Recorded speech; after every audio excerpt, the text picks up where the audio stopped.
And I'll talk a little bit more about this later on because it kind of feeds the secret sauce of a social content marketing campaign.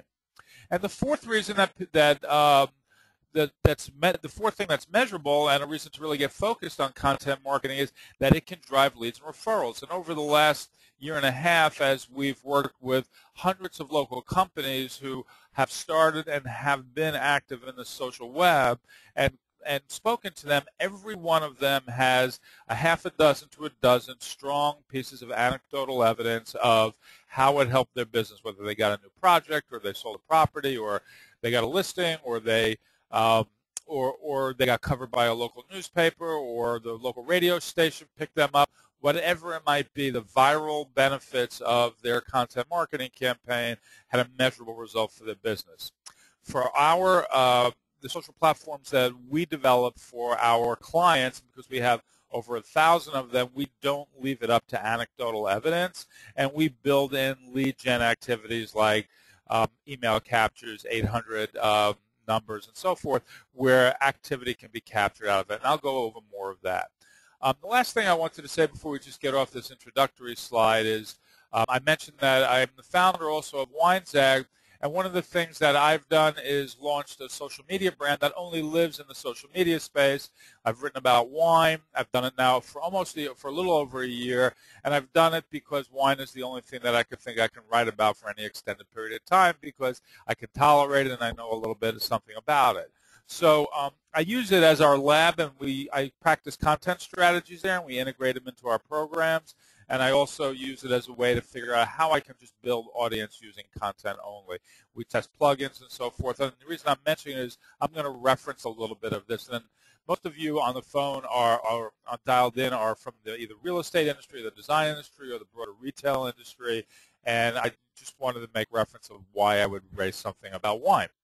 The other thing is, before we move on, I'd like to test to make sure that your question box are working. So if you can just go into your question box and type a question in and just let me know that you can hear me, my voice is coming through okay, you can see the screens and so forth, I'll proceed on. And as you're doing that, I'm just going to let you know that we are going to be clearly finishing on time in the hour that we mentioned.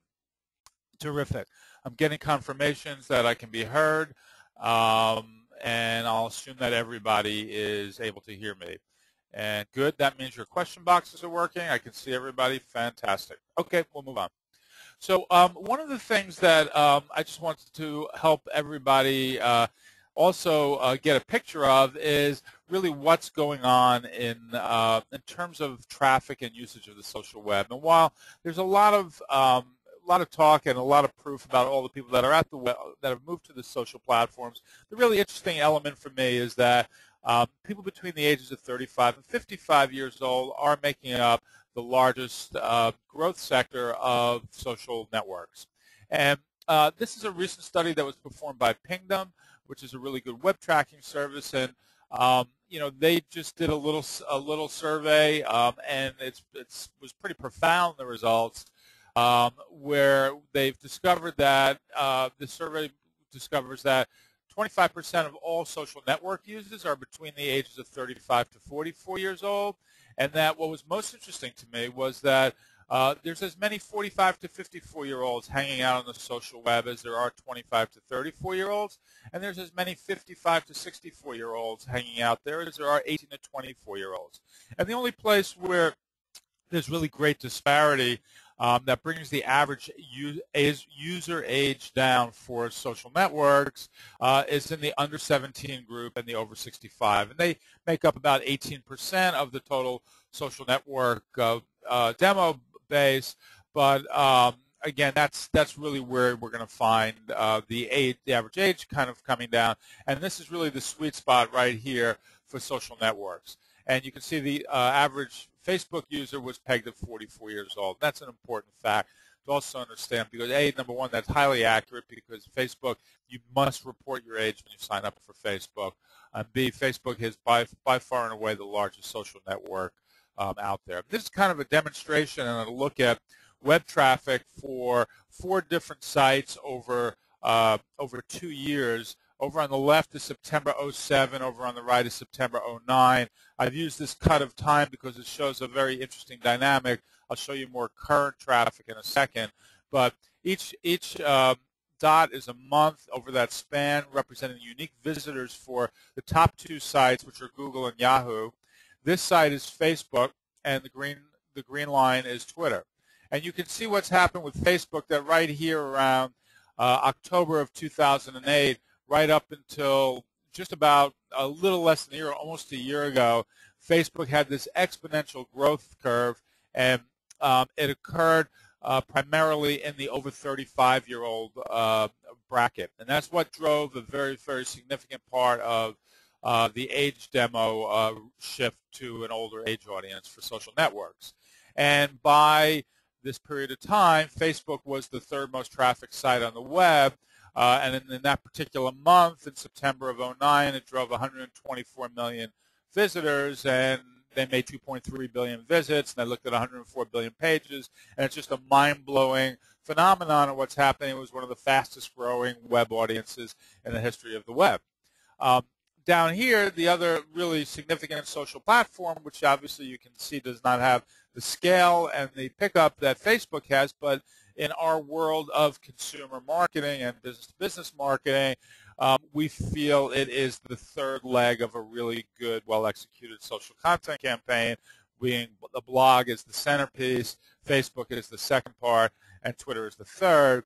And Twitter is really important for a couple of reasons. Number one is it never had the young age demo that you saw here with Facebook, which is basically, the college guys looking to pick up dates at school and meet people.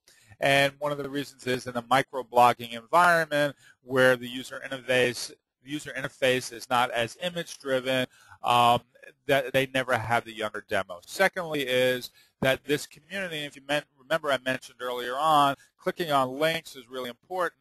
This community in an environment where they can only use 140 characters is used to communicating and clicking on links to communicate lots of information on the social platform. Thirdly is Twitter is searchable where Facebook is not. And I can search across the Twitter platform whether or not I know somebody, I'm following somebody, or they're following me. And I can find out the conversations that are going on about a particular area of interest. So if I'm leasing commercial real estate in Miami, I can search the conversations that are going on with real estate in Miami, and I can start following people, and people will start following me back.